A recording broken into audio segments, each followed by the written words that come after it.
정부가 내년 경상남도 사천에 한국판 나사로 불리는 우주항공청을 설립하기로 했습니다. 경남은 우주항공 산업의 중심으로 자리매김하는 한편 방위산업도 전략산업으로 육성할 계획인데요. 네, 자세한 내용은 박완수 경남도지사와 함께 직접 이야기 나눠보겠습니다. 어서 오십시오. 안녕하십니까? 예, 반갑습니다. 네, 반갑습니다. 예. 자, 이제 내일 모레면 벌써 12월이고 올 한 해도 다 가고 있습니다. 올 한 해 경남도 좀 바쁘게 또 이끌어 오셨을 텐데 한 해 좀 소감을 들어보겠습니다. 예, 그동안 침 이후에 우리 경남 경제 회복과 우리 도민들 복지 정진을 위해서 열심히 뛰어다녔는데요. 최근에 와서 그나마 좀 좋은 소식이 하나 있는 게 네. 우리 경남의 무역 수지가 10월에 처음으로 이렇게 흑자로 돌아섰다는 거 이거 알려드리고 싶습니다. 예. 그렇군요. 도지사께서 취임을 하시고 경남도정에는 또 어떤 변화가 있었을까요? 이 부분도 궁금한데요. 아시다시피 우리 경남도가 그동안에 도지사가 공백 상태였습니다. 그래서 이제 제가 취임 이후에 가장 먼저 했던 것은 우리 도정을 일하는 조직으로 만들어야 되겠다 해서 이 조직을 좀 추슬리고 또 그동안에 이제 재정에 좀 거기에 적자가 있어가지고 그동안에 도정의 빚을 한 1조 원 많이 냈더라고요. 그래서 재정 건전화 쪽으로 이렇게 많이 노력을 했습니다. 그리고 새 정부 들어와가지고는 최근에 여러 가지 부분에서 우리 경남 도정에 많은 도움이 되는 일들이 있었습니다. 희망적인 일들이. 과거에 전 정부 때 우리 경남의 원전 산업이 탈원전 때문에 직격탄을 받았거든요. 그런데 이제 새 정부 들어와서 원전 생태계 회복과 원전 산업에 대한 진흥에 대한 정책을 발표를 했고 또 항공우주 산업 이거 육성과 또 항공우주청을 사천에 설립하겠다는 거 그리고 이제 최근에 가장 이슈가 되고 있는 이제 방위산업이 정부의 해외 수주가 이렇게 많아짐으로 인해 가지고 우리 경남에 방위산업이 집중되어 있다 보니까 경남에 이제 산업적인 측면에서 좀 최근에 와서 많이 희망을 갖게 됐죠. 예. 조선 경기도 최근에 좀 많이 수주가 정대돼서 회복이 되고 있는 단계에 있습니다. 예. 네, 알겠습니다. 도지사님께서 이제 기업과 투자 유치를 최우선시하는 걸로 알고 있어서 예. 이 부분 관련해서는 좀 진행이 어떻게 되고 있을까요? 어느 자치단체든지 이 지역 활성화의 가장 중요한 내용은 투자와 기업 유치 그리고 인재 유치입니다. 네. 그래서 저는 우리 경남 경제를 활성화시키는 가장 지름길 그리고 좋은 일자리를 만드는 지름길은 기업과 투자를 유치하는 길이라고 생각했기 때문에 그걸 도정의 제 첫 번째 과제로 했고 그래서 제가 취임하자마자 일단 투자청을 설립을 했습니다. 투자 유치를 할 수 있는 전담 기구를 만들었고 또 각종 제도를 정비했는데 이제 투자 인센티브도 과거에 100억까지 이렇게 줄 수 있었던 걸 200억으로 이렇게 늘렸고 그리고 이제 조세 감면도 가능할 수 있도록 했고요. 그리고 이제 또 중요한 것은 투자 유치의 각종 정보나 이런 게 굉장히 중요한데 각 대기업들의 CEO를 지냈던 분들 한 16분을 저희들이 투자 유치 자문위원으로 모셔서 지난번에 서울에서도 위원회를 개최하고 했는데 지난 10월 달에 저희 경남도가 서울에서 처음으로 투자 유치 설명을 했었습니다. 경남 투자 유치 설명을 했는데 거기에서 약 2조 3천억 원 정도의 MOU를 체결했거든요. 그런 것이 최근에 투자 유치에 있어서 성과라고 이렇게 말씀드릴 수가 있을 것 같습니다. 예. 저희가 앞서 또 이야기를 잠깐 했었는데 경남 사천에 이제 우주항공청이 설립될 예정입니다. 지금 어느 단계까지 왔는지 좀 말씀해 주실까요? 그 말씀 드리기 전에 우선 우리 경남이 보면 대한민국의 항공 산업은 거의 70%, 우주 산업은 43%가 우리 경남의 기업들이 입지를 하고 있습니다. 예. 그래서 우리 경남이 항공우주 산업의 중심지라는 걸 말씀을 드리고요. 새 정부 들어와 가지고 윤석열 대통령께서 항공우주청을 사천에 설립하겠다고 이렇게 공약을 하셨고 취임 이후에도 몇 차례 이렇게 약속을 하셨는데 어제 항공우주 그러니까 대한민국의 우주 산업에 대한 비전을 정부가 발표하셨지 않습니까? 발표했는데 거기에 보면 항공우주청 설립과 관련해서 정부가 의지를 표명했는데 일단 금년 안으로 법안을 준비해서 내년 상반기에 항공우주청 설립에 관한 특별법을 만들겠다. 그리고 내년 연말까지 항공우주청을 설립하겠다는 건데요.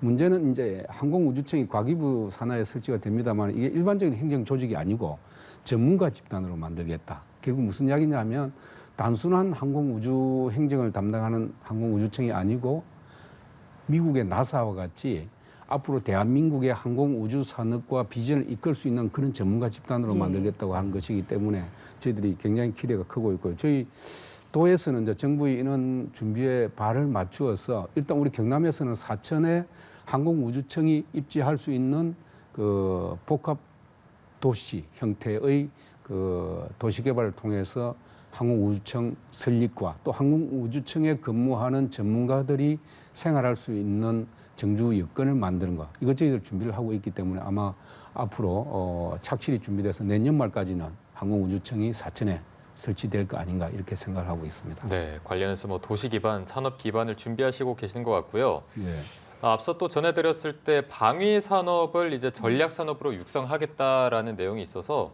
이와 관련한 정책은 또 어떤 게 있을까요?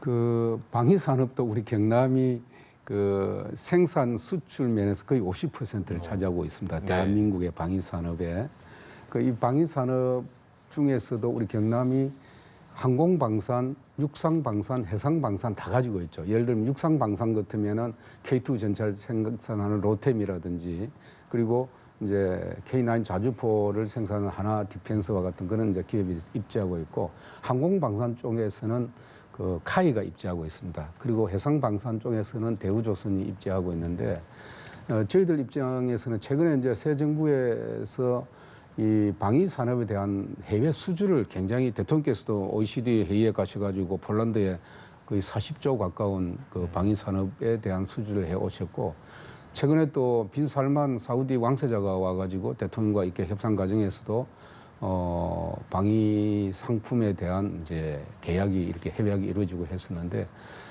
최근에 와가지고 이 방위 산업에 대해서 저희들은 육성하기 위한 도 나름대로의 노력을 하고 있고요. 지난번에 대통령께서 한국 그 항공우주산업 주식회사 카이에 오셔가지고 방산 수출 전략 회의를 했는데 거기에서 제가 건의를 했던 게 뭐냐 하면 이 방위 산업의 그 부품이 거의 50% 정도는 국내에서 생산이 되는데 50% 핵심 부품은 외국에 수입을 하는 거거든요. 그래서 이 방위 산업이 대한민국의 주력 산업으로 육성하기 위해서는 핵심 부품을 국산화시켜야 된다. 그런 측면에서 그 방산 부품 연구원을 방산이 밀집되어 있는 우리 경남에 설치해서 제품 국산화를 이끌자 이런 건의를 했고 해서 저희들이 계속 이렇게 노력을 방위산업 육성을 위해서 노력을 하려고 생각하고 있습니다. 예, 우주항공산업 또 방위산업 이야기도 해봤는데요. 또 경남도 같은 경우는 남해안권을 비롯한 관광산업에도 좀 집중하고 있지 않습니까? 네. 앞으로 계획도 좀 궁금합니다. 남해안 가보셨어요? 그럼요. 예, 정말 그 자연경관이 아름다운 곳입니다. 예. 그런데 우리가 남해안을 그렇게 아름다운 자연경관을 국가 발전의 어떤 동력으로 활용하지 못하고 있죠, 지금까지. 그래서 저는 생각할 때 이 남해안을 정말 대한민국 관광산업의 중심지로 이끌어야 된다는 생각을 가지고 있는데 일단 토지 규제라든지 여러 가지 지금 규제에 있습니다만은 일단 우리 경남도에서는 거의 26년 동안 추진이 안 됐던 거제 장목 관광단지를 이번에 협약을 하게 됩니다. 그래서 이제 세계적인 관광단지로 이렇게 일단 거점 관광단지로 만들고 장기적으로는 우리 남해안을 그 항공관광의 중심지로 만들려고 합니다. 앞으로 UAM 시대지 않습니까? 그렇기 때문에 이 UAM을 통해서 이 남해안을 부산서부터 한려수도를 거쳐가지고 목포까지 그리고 넓게는 제주도까지 이 남해안을 항공관광의 중심지로 하기 위해서 부산시장과 전남도지사와 같이 제가 협의를 했습니다. 그래서 앞으로 항공관광에 대한 인프라, 할주로라든지 또 여러 가지 제도적인 정비라든지 이런 것도 저희들이 준비를 하고 있는데 이렇게 해서 앞으로는 남해안의 항공관광 시대를 열겠다. 그리고 그 항공관광 시대를 위해서는 여러 가지 인프라라든지 또 거기에 숙박시설이라든지 여러 가지 이런 것을 저희들이 차츰 거점으로 이렇게 만들어 가려고 생각하고 있습니다. 네, 지금 뭐 관광까지 다방면에 힘써주고 계신데 복지 정책도 또 강화하고 계시다고 들었습니다. 여기에 관해서는 또 진행이 어떻게 되고 있습니까? 제가 그 도정을 맡으면서 도정 구호를 활기찬 경남 행복한 도민으로 만들었거든요. 활기찬 경남이라는 것은 그동안 우리 경남의 경제가 어려워진 경제를 좀 회복시켜야 되겠다는 측면에서 경제 활성화가 담겨 있는 것이고 복지 그 행복한 도민이라는 것은 우리 도민들이 코로나 시대를 겪으면서 사실 양극화가 더 심해졌지 않습니까? 그래서 우리 도민들 중에서는 사실 위기 가정이나 취약 계층이 많이 좀 있는 편입니다. 그래서 우리 도민들이 그 어려운 부분을 저희들이 좀 행정적으로 지원을 하고, 특히 최근에 와가지고 그 의료 서비스에 대한 도민들의 기대가 크기 때문에 응급실에 대한 응급실을 강화해서 좀 격상시켜야 되겠다. 또 외상센터도 저희들이 만들어야 되겠다. 또 어린이 전용 병원도 만들어야 되겠다. 그리고 이 어떤 유사시의 가족들이 병원을 응급실을 가고 싶어도 그 못 가는 경우에 어려움이 있을 때가 있는데, 그걸 해결하기 위해서 119와 또 응급실과 또 자치경찰이 함께 협업을 통한 컨트롤 타워를 만들어서 우리 도민들 언제든지 그 필요할 때 응급실 방문할 수 있도록 해야 되겠다 하는 그런 노력들을 하고 있고요. 그 중에 또 중요한 것은 지금 우리 시골 지역에 가면 의료 서비스를 하는 기관이 부족하죠. 민간 의료 시설들은 뭐 수익성이 없으니까 설치를 안 하는 거고. 그래서 저희들이 공공 의료 시설을 좀 확대해서 시골 지역에 있는 도민들도 의료 서비스를 받을 수 있도록 이렇게 노력을 할 생각입니다. 네. 알겠습니다. 복지 정책까지 경남의 이야기 좀 들어봤습니다. 박완수 경남지사와 함께했습니다. 고맙습니다. 고맙습니다. 예, 감사합니다.